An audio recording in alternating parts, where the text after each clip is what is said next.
الملكية هي نوع من أنظمة الحكم بيحكم فيه ملك أو ملكة، وغالباً الحكم بيتنقل في نفس العيلة من جيل لجيل، عادةً بيروح للابن الأكبر، زي بريطانيا، اليابان، إسبانيا، السويد والسعودية. في أنواع من الملكية: ملكية رمزية، الملك فيها مجرد رمز ومفيش ليه سلطة فعلية زي بريطانيا. ملكية مطلقة، الملك بيحكم بإيده ويقرر كل حاجة زي السعودية. عيب النظام ده إنه ممكن يجيب حكام مش كفء لمجرد إنهم الورثة، وده ممكن يسبب استبداد أو ظلم. الاشتراكية معناها إن الناس تملك شغلها وممتلكاتها، بس الدولة بتتحكم في توزيع الموارد والخدمات عشان تضمن المساواة. أمثلة على بلاد بتستخدم النظام الاشتراكي: الصين وكوبا وكوريا الشمالية وفيتنام. فكرة الاشتراكية مبنية على إن الكل ياخد نفس الفرص. مشكلتها إن مفيش حافز كبير للشغل، وإن الحكومات عمرها ما هتكون عادلة في توزيع الفرص. ده غير إن اللي بيجتهد بياخد نفس اللي ما بيعملش مجهود، وده ممكن يبوظ الاقتصاد. الديمقراطية معناها إن الشعب هو اللي بيحكم نفسه. ظهر النظام ده من زمان جدا، وأصله من أثينا القديمة. الناس بتنتخب القادة والقوانين بالتصويت. في أنواع من الديمقراطية زي الديمقراطية التمثيلية والديمقراطية المباشرة والديمقراطية التوافقية والديمقراطية الاشتراكية. أغلب الدول اللي بتستخدم النظام الديمقراطي في الحكم دول متقدمة زي النرويج وآيسلند والسويد ونيوزيلند والولايات المتحدة الأمريكية وألمانيا. الدول الديمقراطية بتحترم حقوق الإنسان وحرية التعبير، بس مشكلتها إن الحكم ممكن يبقى غير مستقر بسبب تغيير الحكومات باستمرار. في نظام الأوتقراطية شخص واحد أو حزب واحد بيحكم الدولة بالكامل، وقراراته نهائية ومحدش يقدر يعترض. المصطلح مشتق من الكلمة اليونانية أوتقراطيس، واللي معناها الحاكم الفرد أو من يحكم بنفسه. زي ما كان الاتحاد السوفيتي تحت حكم ستالين والإمبراطورية البريطانية في بعض الفترات، كان الحاكم البريطاني يتمتع بسلطة واسعة على مستعمراتها. الأوتقراطية ليها كذا شكل: الأوتقراطية المطلقة والأوتقراطية الليبرالية والديكتاتورية. الناس ما بيشاركوش في الحكم ومفيش حقوق كتير، أو بمعنى آخر مفيش حقوق نهائياً. أسوأ حاجة في النظام الأوتقراطي إنه بيشجع على الاستبداد. الفيدرالية، النظام الفيدرالي هو طريقة لتنظيم الحكم جوه الدولة، مش نظام حكم رئيسي زي الديمقراطية أو الملكية، لكنه بيكملهم. الفكرة فيه إن السلطة بتتوزع بين الحكومة المركزية اللي بتحكم الدولة كلها، وبين الأقاليم أو الولايات اللي ليها استقلال إداري نسبي. يعني كل ولاية أو إقليم ممكن يكون ليه قوانين وحكومته، بس في الآخر بيخضعوا للدولة الأم. أشهر مثال على النظام ده هي الولايات المتحدة الأمريكية. من مميزاته إنه بيسهل إدارة الدول الكبيرة، لأن كل منطقة بتدير شؤونها حسب ظروفها. ومن أكبر عيوبه إن ممكن يحصل تفاوت اقتصادي بين الولايات، لأن في ولايات عندها موارد أكتر من غيرها. الأوليغارشية هي نظام حكم بتكون السلطة فيه في إيد مجموعة صغيرة من الناس، وغالباً بيكونوا من الأغنياء، أصحاب الشركات الكبيرة، أو الناس اللي عندهم نفوذ سياسي أو عسكري. الناس دي مش شرط يكونوا حكام رسميين، لكن عندهم تأثير كبير على القرارات السياسية والاقتصادية في الدولة، سواء من وراء الكواليس أو بشكل مباشر. النظام ده مش زي الملكية اللي فيها توريث رسمي، لكن السلطة بتفضل في نفس الدوائر المغلقة، وده بيخليهم يفضلوا مسيطرين لأجيال طول ما عندهم فلوس أو علاقات تحميهم.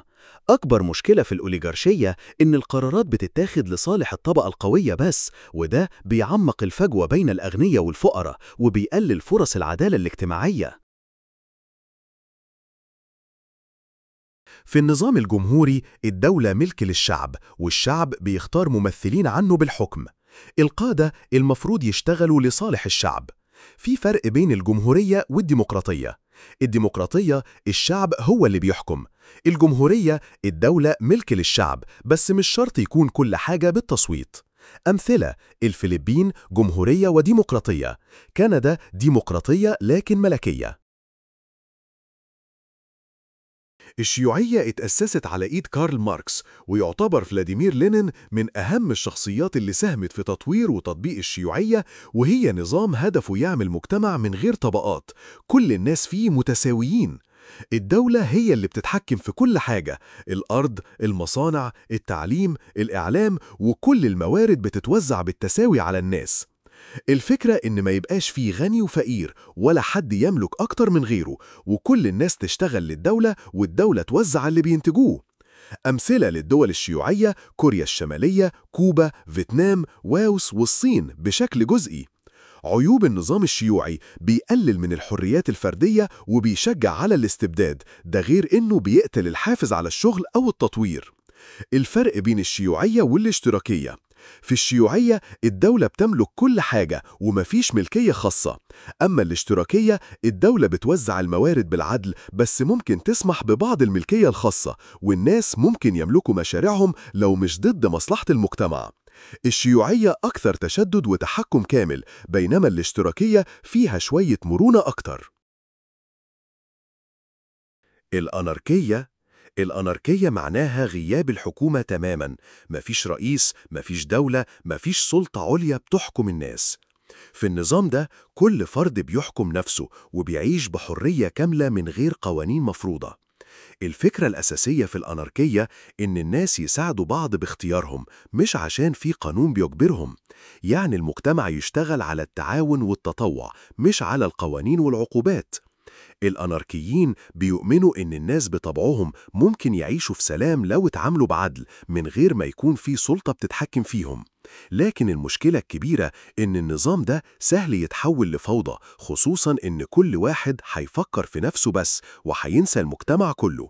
مثال مشهور على الأناركية وهي الصومال، بعد ما فقدت الحكومة المركزية فضلت من غير حكومة رسمية لحد سنة 2006، وده خلق حالة من الفوضى والنزاعات. في النظام الرئاسي رئيس الدولة بيكون مسؤول عن تنفيذ القوانين وبيشتغل جنب البرلمان، بس كل واحد ليه صلاحياته. أمثلة على الدول اللي عندها نظام رئاسي حالياً زي كوريا الجنوبية، نيجيريا، الفلبين. عيبه إن السلطة في إيد شخص واحد ممكن تؤدي للاستبداد لو مفيش رقابة. النظام البرلماني هو نظام الحكم اللي فيه البرلمان هو اللي بيختار رئيس الحكومة، واللي غالباً بيتسمى رئيس الوزراء. يعني الحزب أو التحالف اللي بياخد أكتر عدد من المقاعد في البرلمان هو اللي بيشكل الحكومة. رئيس الوزراء مش بيتم انتخابه من الشعب مباشرة، لكن البرلمان هو اللي بيختاره، وده معناه إن البرلمان يقدر يسحب منه الثقة ويغيره لو فشل أو خالف مصالح الأغلبية. من أمثلة الدول اللي بتطبق النظام ده بريطانيا، اليابان، واللي ما يتسموش. من مميزاته إنه بيربط بين السلطة التشريعية والتنفيذية بشكل أسرع، وبيخلي اتخاذ القرار أسهل لما يكون الحزب الحاكم عنده أغلبية. أما مشكلته الأساسية فهي إن المعارضة بتفضل تضغط على الحكومة طول الوقت، وده ممكن يسبب عدم استقرار أو تغييرات متكررة في القيادة. النظام الدستوري مش نظام حكم أساسي لوحده زيه زي الملكية أو الديمقراطية، لكنه إطار قانوني بيشتغل جواه النظام الحاكم، سواء كان رئاسي، برلماني، ملكي أو غيره. في النظام ده في دستور مكتوب هو اللي بيحدد صلاحيات الحكومة وبينظم العلاقة بين السلطات وبيحط حدود لأي قرار أو قانون. يعني الحكومة مش بتتحرك على مزاجها، لازم تمشي على اللي مكتوب في الدستور، سواء في قوانين، سياسات أو قرارات. أمثلة على النظام الدستوري واللي بيكون مدمج تحت أنظمة أساسية تانية: بريطانيا نظام برلماني ملكي دستوري ديمقراطي، الملك أو الملكة مجرد رمز والدستور هو اللي بيحدد كل حاجة. أمريكا نظام رئاسي دستوري ديمقراطي فيدرالي، الرئيس منتخب بس مقيد بالدستور وكل ولاية ليها حاكم خاص بيها. من عيوب النظام الدستوري إن أي قانون جديد لازم يتوافق مع الدستور، ولو طلع مخالف بيتلغي. ولو في حاجة مهمة محتاجة قانون جديد مش موجود في الدستور، لازم يتم تعديل الدستور، وده غالباً بيكون إجراء معقد وبياخد وقت. النظام الشمولي هو نظام حكم الدولة فيه بتسيطر على كل جوانب الحياة: السياسة، الاقتصاد، الإعلام، التعليم، وحتى تفكير الناس وآرائهم ولبسهم وشكلهم. الشعار الأساسي للنظام ده بيكون كل شيء في الدولة وكل شيء لأجل الدولة، ومفيش حاجة ضد الدولة. يعني مفيش مجال لأي معارضة أو اختلاف في الرأي، واللي يعارض بيتعاقب بشدة. الدولة بتراقب المواطنين وبتحاول تشكل تفكيرهم على مزاجها.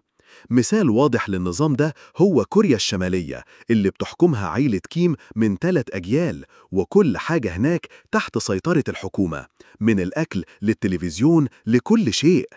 النظام الشمولي يعتبر من أكتر الأنظمة القمعية، وبيتسبب في تكميم الأفواه وانتهاكات شديدة لحقوق الإنسان وغياب كامل لأي حرية شخصية أو سياسية. لو عجبك الفيديو ما تنساش تعمل لايك وشير وتشترك في القناة وتفعل زرار الجرس علشان يوصلك كل جديد، ولو ما عجبكش فاحنا بنتأسف لك وهنحاول نحسن من شغلنا. سعداء إنكم معانا. سلام.